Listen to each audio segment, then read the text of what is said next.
Sir Somalia వాళ్ళు Indian షిప్‌ని ఒకటి hijack చేశారు. మరి ఎందుకు ఈ హైజాక్ చేశారు? మరి ఏం జరగచ్చు అంటారు సార్? మనం మొన్న కూడా 2, 3 సార్లు మన ఛానల్‌లో హుతీ రెబెల్స్ ఎలాగా షిప్పుల మీద అటాక్ చేస్తున్నారు ఇవన్నీ చెప్పుకున్నాము. ఇప్పుడు సోమాలియాలో మన భారతీయులు 15 మంది ప్రయాణిస్తున్న షిప్పు, అది లైబీరియన్ జెండాతో ఉంది. ఎంవి LICA అనే షిప్పు దాని పేరు. అది నార్ఫోక్ అని అంటారు. ఆ షిప్పుని హైజాక్ చేశారు మామూలుగా సోమాలియా.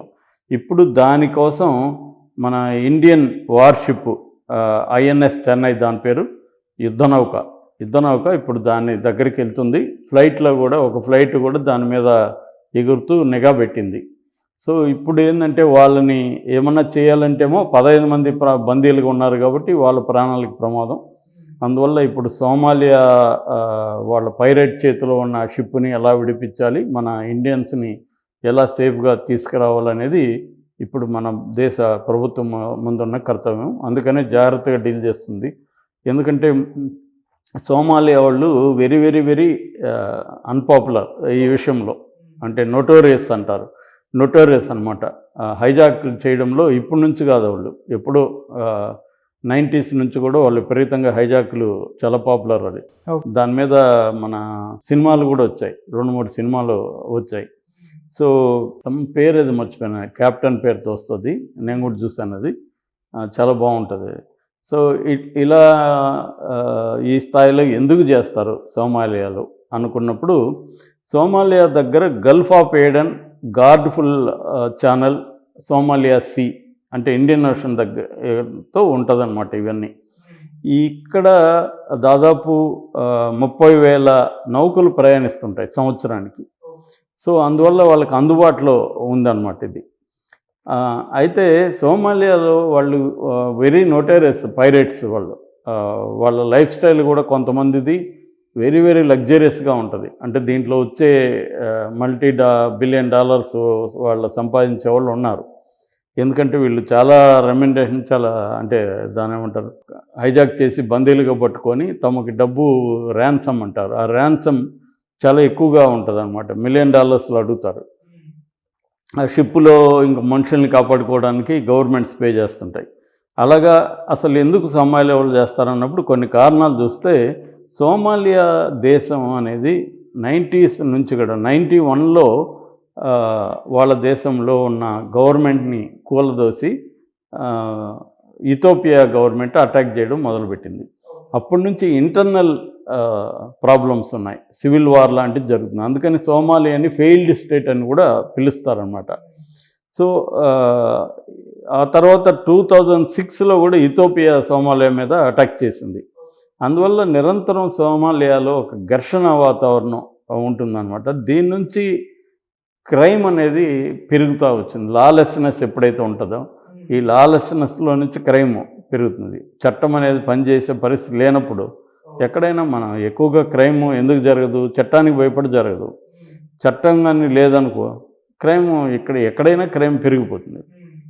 రెండోది పావర్టీ. సోమాలియా పూర్ కంట్రీస్లో చాలా అధ్వానంగామైన పరిస్థితులు ఉంటాయి అక్కడ. మనం ఆ సినిమా చూసినా కూడా చాలా బక్కగా సన్నగా ఉంటారు వాళ్ళు. సో అంత పేదరికం ఉంటుంది. అందువల్ల పేదరికం, డబ్బులు ఇస్తూ ఉంటే ఏ పనన్నా చేయడానికి వాళ్ళు రెడీగా ఉంటారు. దొంగతనం కావచ్చు, అటాక్ కావచ్చు. నేను కాంగోలో ఆ మధ్య కొంతకాలం ఉన్నా. ఆ కాంగోలో కూడా చాలా పావర్టీ తీవ్రంగా ఉంటుంది. వాళ్ళు కూడా అంతే, కిడ్నాపులు చేసుకెళ్తారు ఇండియన్స్ని. దూరంగా వెళ్ళి మన దగ్గర ఉన్న డబ్బులు కానీ లేదా మన కార్డు ఉంటే ATMలో కార్డు తీసుకొని మళ్ళీ పంపిస్తారు. దాన్ని కిడ్నాప్ అని పేరు పెట్టారు వాళ్ళు. కిడ్నాప్ని అంటే త్వరగా తీసుకెళ్ళి త్వరగా వదిలేస్తారు నీ దగ్గర డబ్బు తీసుకొని. అక్కడ చాలాసార్లు పోలీసులే కిడ్నాప్ చేస్తారు. ఎందుకంటే నేనున్నప్పుడు పోలీసులకు $30 ఎంతో వచ్చేది పర్ మంత్. అది వాళ్ళకి హౌసింగ్ కూడా రాదు, ఇంటి రెంట్కి కూడా రాదు, సరిపోదు వాళ్ళకి. ఒక్కొక్కరికి 5 మంది భార్యలు, 4 భార్యలు, 10 మంది పిల్లలు అలా ఉంటారు అక్కడ. సో అందువల్ల వాళ్ళు అప్పుడప్పుడు ఒకసారి మేము ఫస్ట్ రెండో రోజు ఒక వ్యాన్లో వెళ్తుంటే ఆ వ్యాన్ ఆగిపోతే ఒక 50 మంది వచ్చారు తోయడానికి. నేనేమనుకున్నా అంటే భలే పాపం ఇక్కడ ప్రజలకు మంచి ఇది ఉందని అనుకుంటే, తోసినాక ప్రతి ఒక్కరు డబ్బు అని అడుగుతున్నారు. వాళ్ళని ఎవరు పిలవలేదు. ఒక 50 మంది వచ్చి తోసి అందరూ డబ్బులు అడుగుతున్నారు. సో తలా కొంచెం పంచారు మా వాళ్ళు. అలా ఉంటుందన్నమాట ఆ పరిస్థితి, అంత పేదరికం. అట్లాగే ఫ్రిడ్జ్ అనుకో, ఫ్రిడ్జ్ రిపేర్ అనుకో, 50 మంది వస్తారు, నేను చేస్తాను. వాడికి ఆ 50 మందిలో ఒక్కడికి కూడా ఫ్రిడ్జ్ రిపేర్ వచ్చి ఉండదు, అయినా నాకు వచ్చని వస్తారు. ఎందుకంటే పేదరికం అది. వాళ్ళు 12 గంటలు పని చేస్తే వాళ్ళకి వచ్చే జీతం ఎట్లా ఉంటుందంటే ఒక బ్రెడ్, ఒక కోక్, ఇంతే అది వస్తుంది అంతే. ఆ 12 గంటల పనికి 12 గంటలు పని చేస్తారు. పోనీ ఆ వచ్చింది వాడు దాచుకుంటాడా? దాచుకోడు. వాడికి 10,000 ఇచ్చినా ఈరోజు ఏమైనా ఇంకా ఖర్చు పెట్టేస్తారు. ఇటువంటి పరిస్థితి చాలా ఆఫ్రికన్ దేశాల్లో ఉండదు. సోమాలియా పరిస్థితి కూడా అదే. మూడోది, ఈ సోమాలియా దగ్గర ఉన్న ఈ గల్ఫ్ ఆఫ్ ఏడెన్ వీటిలో ఫిష్ చాలా ఎక్కువ ఉంటుంది. అది కూడా చాలా మంచి ఫిష్ అనమాట. అందుకని ఇంటర్నేషనల్గా ఇల్లీగల్ ఫిషింగ్ అక్కడ ఎక్కువ జరుగుతుంది. ఈ ఇల్లీగల్ ఫిషింగ్ పైగా వాళ్ళు చాలా అడ్వాన్స్డ్ టెక్నాలజీతో పట్టుకుంటారు. అందువల్ల లోకల్ ఫిషర్మెన్ ఉంటారు కదా, సోమాలియా చేపలు పట్టేవాళ్ళు, వాళ్ళకి ఫిష్ దొరకకుండా పోవడం, వీళ్ళ లైవ్లీహుడ్ ధ్వంసం అయిపోవడం, ఆ సముద్రం అంతా ఆ ఏరియాలో కలుషితం అయిపోవడం. ఎందుకంటే అంతా డంప్ అంతా అక్కడే వేసేస్తారు వీళ్ళు. దీనివల్ల కూడా వాళ్ళకి వీళ్ళ మీద కోపం ఉంది, ఫారిన్ వాళ్ళ మీద. అందుకని వాళ్ళకి ఇంక వేరే వీళ్ళ లైవ్లీహుడ్ పోయినప్పుడు వాళ్ళు ఏం చేస్తారు, షిప్పుల మీదకి అటాక్ చేయడం అనేది వాళ్ళు కూడా మొదలుపెట్టారు. మూడోది, ఇది లూక్రేటివ్గా ఉంది. ఎందుకంటే ఒక్క షిప్పుని పట్టుకుంటే ఒక 5-6 ఏళ్ళు బతికేయచ్చు, అంత డబ్బులు వస్తూ ఉంది. దానివల్ల స్మాల్ విలేజెస్ స్వరూపమే మారిపోయిందంట అక్కడ. సముద్రం దగ్గర ఉన్న విలేజెస్ అవన్నీ కూడా రిచ్గా అయిపోయినాయంట.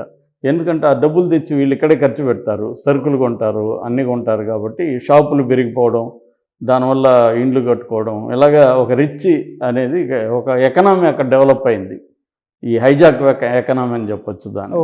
దాని తర్వాత జియో పొలిటికల్ అడ్వాంటేజ్ అక్కడ వాళ్ళకి అందుబాటులో ఉంది, వీళ్ళకి అనుగుణంగా ఉంది, దగ్గరగా ఉంది, అటాక్ చేయడం ఈజీగా ఉంది, ఎక్కువ షిప్పులు పోతుంటాయి. కాబట్టి దేని మీద దాని మీద అటాక్ చేయొచ్చు. తర్వాత ల్యాక్ ఆఫ్ ఇంటర్నేషనల్ రెస్పాన్స్ కానీ ఇది లేదు. అయితే ఈ మధ్య కాలంలో ఏం చేశారంటే ఓషన్ కమాండ్ అనేది ఒకటి డెవలప్ చేశారు, కంబైన్డ్ టాస్క్ ఫోర్స్ 150 దేశాలతో కలిసి.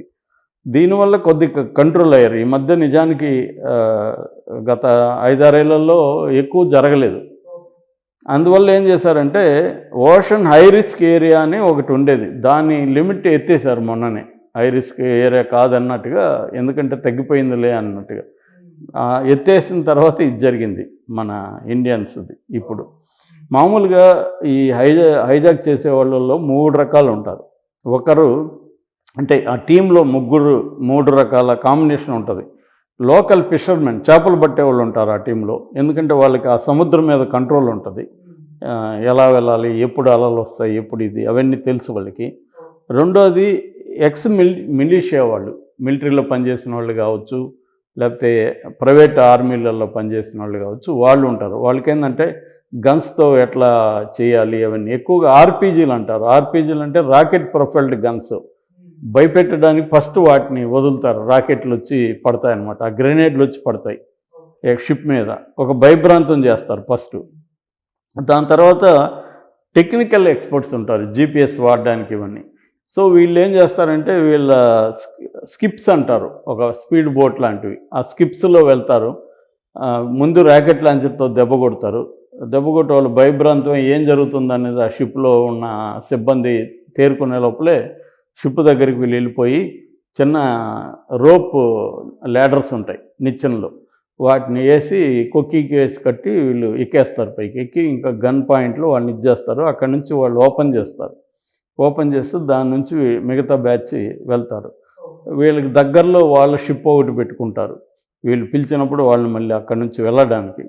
దీని తర్వాత వాళ్ళని ఎప్పుడైతే ఇచ్చేసి బ్యాంక్, ఈ షిప్కి సంబంధించిన బ్యాంకు లేకపోతే ఓనర్స్ వాళ్ళతో డీల్ అయినాక నెగోషియేటర్ ఎక్కడో ఉంటాడు టౌన్లో, వాడు హైఫై ఇంగ్లీష్ వచ్చినవాడు ఉంటాడు అనమాట, వాడు నెగోషియేట్ చేస్తాడు. సో ఇది వీళ్ళ మోడస్ ఆపరండి. సో ఇప్పుడు మన షిప్ని చేశారు, మనమేమో ఆల్రెడీ యుద్ధ విమానం ఒకటి, యుద్ధ నౌక ఒకటి, 2 వెళ్ళాయి. మరి ఎప్పుడు రక్షిస్తారనేది చూడాలి.